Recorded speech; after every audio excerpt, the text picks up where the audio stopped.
So, hello guys. It's our last day here in Cruise Costa Toscana. At meron bibigyan ka ng ganito na access. Ito yung card nila. Nakalagay dito lahat ng details mo, yung guest name, cabin, cruise, restaurant, Costa card, and all. So, kailangan mo ng ganito kasi para ma-access mo yung mga kuan ba, mga food nila dito, mga ganon. So, ngayon, gusto kong i-share yung nangyari dito sa amin. Talagang as in, sobrang sulit, guys. Sobrang sulit na yung food, hindi ka magugutom. Yung show nila, talagang amazing. Yung show nila, yung walang dull moment talaga.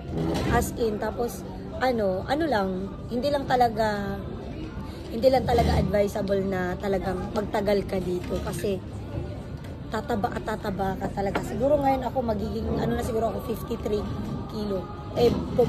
Nag-embark kami ng, siguro 49 ako before, 49 mag-50. Ngayon, as in, feel ko, taba-taba ko na. Ngayon, as in, grabe. So, ayun lang, gusto ko lang i-share, napakasulit pag mag-cruise kayo around GCC. GCC lang kasi to, Dubai, Abu Dhabi, Oman, Qatar, tapos Muscat, Oman.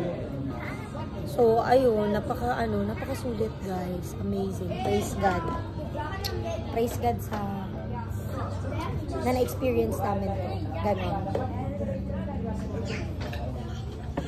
At ang dami mong mga friends na makikilala dito kasi lang kayo nasa isang ship lang kayo na kapag nagkakitaan kayo or nagkausap lang kayo once, ayan na, magpapansinan na kayo, pag nagkasalubong kayo sa hallway, mga ganon, sa event, ganon.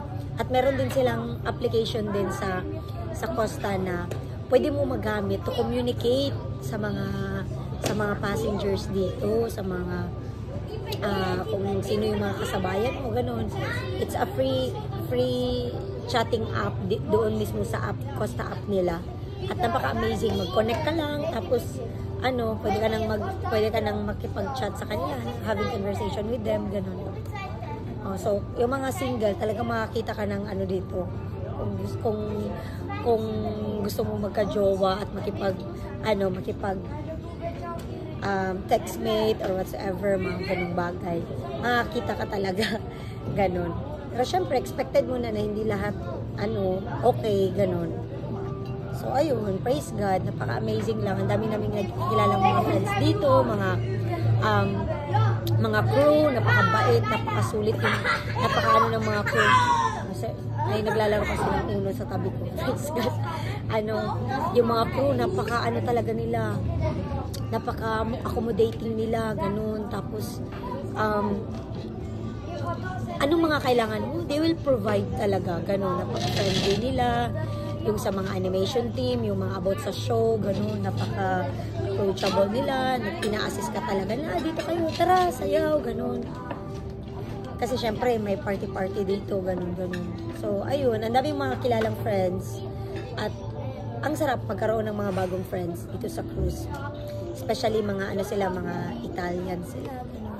Kahit mga different countries sila, iba mga bansa, So, ayun, napaka-amazing. So, talagang highly recommended talaga tong, ma-experience nyo tong international cruise ship talaga. Costa Toscana is one of, it's my first time to cruise, at talagang hindi ko pinagsisisihan or talagang sulit yung binayaran mo. Sobra pa. Grabe, amazing. Thank you, syempre, thank you Lord kasi pinaranas niya sa amin to. Sobrang grateful lang ako.